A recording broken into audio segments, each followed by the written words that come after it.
Bonjour et bienvenue dans cette nouvelle vidéo. Je sais que vous êtes nombreux à avoir choisi une cérémonie laïque, mais pour autant vous vous posez peut-être de nombreuses questions et notamment comment faire pour qu'elle soit réellement à votre image. C'est pour cette raison que je vous fais cette vidéo pour vous donner mon point de vue, mes conseils et qu'on puisse en discuter ensemble comme toujours.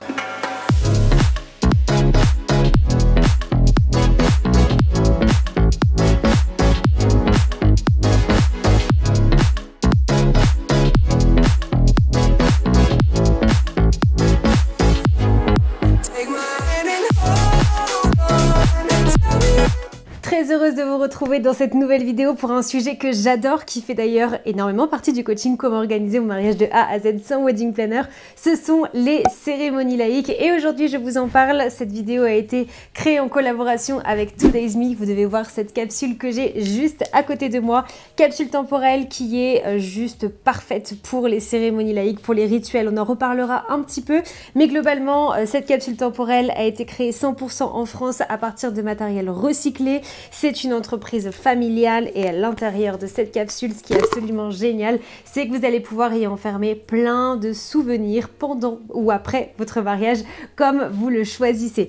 Je tenais à vous en parler dès maintenant, puisque si vous allez tout de suite sur Instagram, il y a actuellement un concours pour gagner votre capsule temporelle à ajouter le jour de votre mariage qui immortalisera cette journée de façon hyper jolie. Moi qui suis toujours très nostalgique, je vous en avais déjà parlé, je trouve que c'est vraiment un concept coup de cœur en ce moment. Sinon, reparlons de la cérémonie laïque en tant que telle. Je sais que c'est hyper compliqué parce qu'on part depuis une page blanche et ça, on va aussi y revenir. Mais je sais que vous êtes nombreux à vous poser la question, ok, on a une cérémonie, on a une trame, mais du coup, comment faire pour qu'elle nous ressemble vraiment? Parce que c'est quand même l'objectif de cette cérémonie laïque. D'ailleurs, je vous ai déjà fait plein de vidéos à ce propos. Si c'est la première fois que vous regardez ma chaîne YouTube, je vous mets toutes les vidéos dans ma description pour que vous puissiez aller y jeter un coup d'œil. Conseil numéro 1, si vous voulez que votre cérémonie laïque vous ressemble énormément, il va falloir définir votre vision.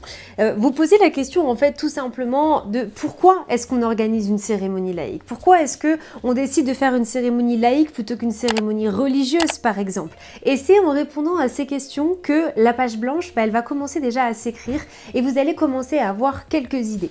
Ce qui revient énormément, c'est justement, en fait on veut une cérémonie laïque parce qu'on aime ce côté personnalisé, on a envie que ça nous ressemble plus et donc là on a déjà plein d'informations parce que quand on essaye d'aller toujours un petit peu plus loin, dire on a envie que ça nous ressemble plus, pourquoi? Qu'est-ce qui vous manque lors d'une cérémonie religieuse? Est-ce que y a des anecdotes qui vous manquent? Est-ce qu'il y a le ton de l'humour peut-être qui va vous manquer? Et c'est à partir de tout ça que déjà on va avoir des grandes lignes et on va savoir ce qu'on va devoir ajouter à la cérémonie laïque. Et ça va aussi permettre de guider vos officiants. Donc la première des choses à vraiment faire quand on veut une cérémonie à notre image, c'est définir notre vision, quel ton on a envie de transmettre, quelles émotions, quelles anecdotes et pourquoi, encore une fois, on a choisi ce format-là et c'est grâce à ça que vous allez commencer la personnalisation. Conseil numéro 2, pour qu'une cérémonie laïque vous ressemble vraiment, allez toujours plus loin. Ne vous contentez pas de ce qu'on peut voir. C'est-à-dire qu'aujourd'hui, c'est très facile d'aller trouver une trame d'une cérémonie laïque qui va vous dire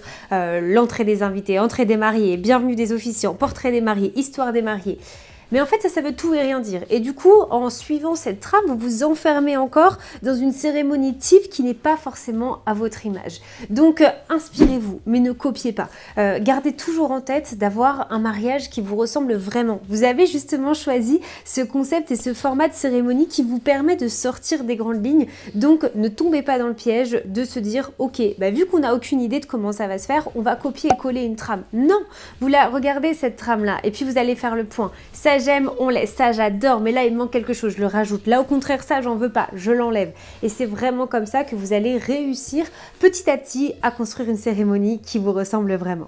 Le troisième conseil, il va reprendre ce que je viens juste de dire. Donc le conseil numéro 2, ça va être de personnaliser. Je vous parlais il y a quelques secondes du fait d'aller plus loin. Et là je vais vous dire même encore plus loin que d'aller plus loin, personnaliser le tout. C'est-à-dire qu'il y a peut-être parfois dans une trame un moment qui va vous parler, plus ou moins. Mais c'est justement ce plus ou moins où là on a encore envie d'aller creuser et d'aller plus loin et de le personnaliser. Je vous prends un exemple et ce qui du coup revient beaucoup sur les rituels et je vais même pouvoir vous l'illustrer avec cette capsule temporelle donc de Today's Me parce que pour moi c'est l'exemple parfait. Vous connaissez sans doute le rituel du vin scellé, donc c'est-à-dire du vin qu'on va enfermer dans une caisse pendant un objectif, 10 ans, 20 ans, et on se dit pour nos 20 ans de mariage, on rouvre cette caisse, on se boit un super bon vin, et à côté peut-être qu'on aura rajouté plein de choses. Sauf que peut-être que le vin ne vous parle pas forcément, vous n'êtes pas forcément amateur de vin dans la vie de tous les jours, et donc cette capsule, c'est une personnalisation de ce rituel, parce que le principe est le même, c'est d'aller enfermer dans, bon là c'est une capsule, ou dans une boîte, ou dans une caisse, des souvenirs qui vous sont chers, qui vous parlent, pour pouvoir après les rouvrir dans quelques années. À l'intérieur de cette capsule, on ne mettra pas une bouteille de vin. D'ailleurs, sachez que le format va évoluer, vous allez avoir des plus grands formats et plusieurs couleurs, donc on va vraiment aller là aussi dans la personnalisation pour le coup.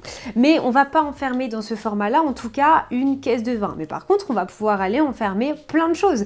Des mots de la part des invités, des photos du mariage, un petit objet que les invités auront apporté qui feront référence à votre histoire avec vous. Enfin, plein d'idées. Les idées sont vraiment nombreuses et je trouve que justement cette capsule, elle permet la personnalisation d'un rituel et de partir depuis zéro. Donc c'est ce que j'aime vraiment énormément. Donc n'hésitez pas à toujours aller personnaliser un rituel. J'ai des mariés qui le font très très bien sur le jeu des rubans. En fait, ils vont aller intégrer leur passion pour les voyages par exemple. Donc c'est prendre un rituel, regarder ce qu'il signifie et se dire ok, ça veut rien dire pour moi, mais par contre avec ce rituel, on peut faire quelque chose qui nous colle à la peau grâce à des choses qu'on aime dans la vie, à des valeurs qu'on partage, etc.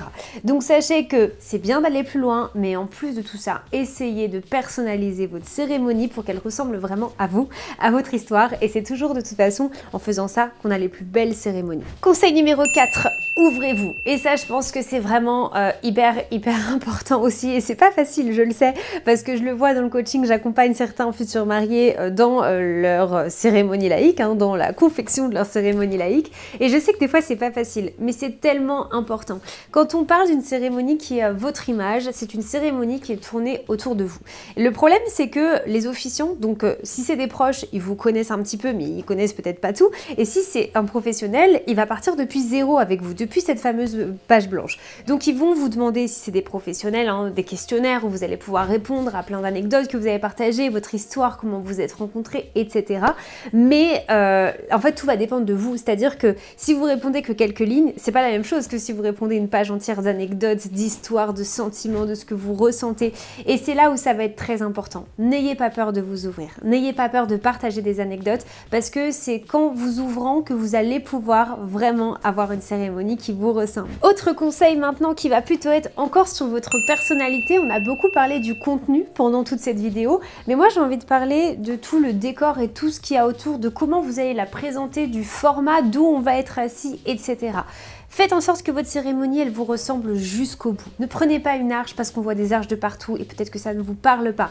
Si vous êtes fan de nature, trouvez un bel endroit dans la nature où vous allez pouvoir tout simplement faire ce moment qui va être super sympa. En tout cas, encore une fois, c'est bien de voir où est-ce qu'on fait, comment on décore les cérémonies, de ce qu'on peut voir par des inspirations sur Pinterest, sur Instagram, de par des mariés que vous suivez peut-être et qui vont se marier. Mais essayez de vous approprier votre cérémonie en rajoutant plein de choses. Vous pouvez aujourd'hui faire participer vos invités avec des jeux qui vous ressemblent, que vous avez l'habitude de faire, une décoration spécifique qui va reprendre les couleurs qui sont vraiment vous. Enfin, encore une fois, c'est comme pour tout le reste dans un mariage. Le but, c'est que votre cérémonie, elle vous ressemble. C'est que quand on arrive, on se dise, mais oui, en fait, c'est leur cérémonie, ça pouvait être celle de personne d'autre parce que ça leur ressemble énormément. Et c'est vraiment avec tous ces petits détails-là que vous allez vraiment réussir à organiser une cérémonie à votre image. J'arrive à la fin des conseils que j'avais envie de vous partager. En tout cas, j'espère que ça vous aidera énormément. C'est vrai qu'on est tous capables de pouvoir penser à ça, mais le fait de l'entendre et de le réentendre, je pense que ça aide parfois énormément à faire un petit déclic. Donc n'hésitez pas à sortir encore